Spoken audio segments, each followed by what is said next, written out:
Bonjour à tous, dans cette vidéo je vais parler du vinaigre de cidre pour maigrir. Le vinaigre de cidre, c'est un vinaigre que l'on utilise en préparation culinaire pour donner un certain goût à ses aliments, notamment dans une vinaigrette. C'est généralement un assaisonnement. Le vinaigre n'est pas très calorique, il est aussi très acide. On utilise notamment le vinaigre pour enlever le calcaire sur les robinets, dans les lavabos. Et il y a un mythe comme quoi le vinaigre pourrait aider à maigrir. En réalité, le vinaigre, ce n'est qu'un aliment parmi tant d'autres. Il n'a pas de propriétés miracles et magiques. Le vinaigre peut aider tout simplement parce qu'il fait partie d'une alimentation équilibrée.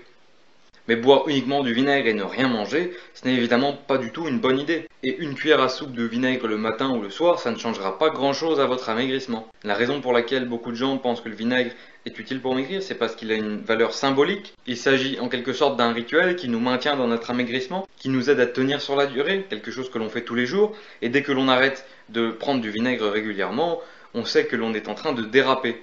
C'est un peu un point de repère. Donc, est-ce que le vinaigre vous fait maigrir? Oui et non. Le vinaigre en lui-même ne fera pas grand-chose. Et il est dangereux de ne consommer que du vinaigre et d'omettre les glucides, les protéines et les lipides. C'est totalement déséquilibré. D'un autre côté, on pourra très bien consommer du vinaigre régulièrement et ça ne freinera pas l'amaigrissement. Cela peut même aider un peu si on a une alimentation très alcaline, c'est-à-dire le contraire d'une alimentation acide. Cela a à voir avec l'équilibre acido-basique qui est une notion de nutrition avancée. Pas besoin de connaître la nutrition en détail pour maigrir, c'est très simple.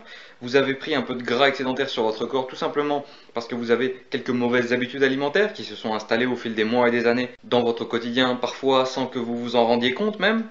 Pour maigrir, il suffit d'inverser la tendance, de reprendre progressivement de meilleures habitudes alimentaires. Consommez du vinaigre si vous aimez ça, mais ne vous attendez pas à des miracles. Ce qui vous aidera à maigrir, surtout sur le long terme, c'est de faire attention à votre motivation, car votre motivation n'est pas illimitée. Vous devez vous économiser pour atteindre vos résultats sur le long terme. Beaucoup de gens n'arrivent pas à maigrir, non pas parce qu'ils ne prennent pas de vinaigre, mais tout simplement car ils veulent aller trop vite, ils s'épuisent trop rapidement. Changez progressivement, changez une mauvaise habitude par semaine, 3 ou 4 mauvaises habitudes par mois. Commencez par vos plus mauvaises habitudes, comme par exemple de boire du soda, de manger beaucoup d'aliments frits comme du poisson pané, des frites ou des chips, de grignoter, de manger souvent dehors, de saucer vos plats, etc. etc.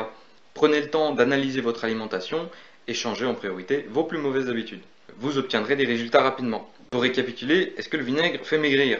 Le vinaigre en lui-même n'a aucune propriété magique, c'est un aliment comme un autre, il est plutôt acide. On peut tout à fait maigrir en consommant du vinaigre, par exemple dans ses assaisonnements. Le vinaigre n'empêche pas de maigrir, en revanche il ne faut pas s'attendre à des miracles évidemment. Pour maigrir, il faut d'abord changer ses mauvaises habitudes alimentaires en meilleures habitudes alimentaires. La clé de la réussite, c'est d'économiser sa motivation qui n'est pas illimitée.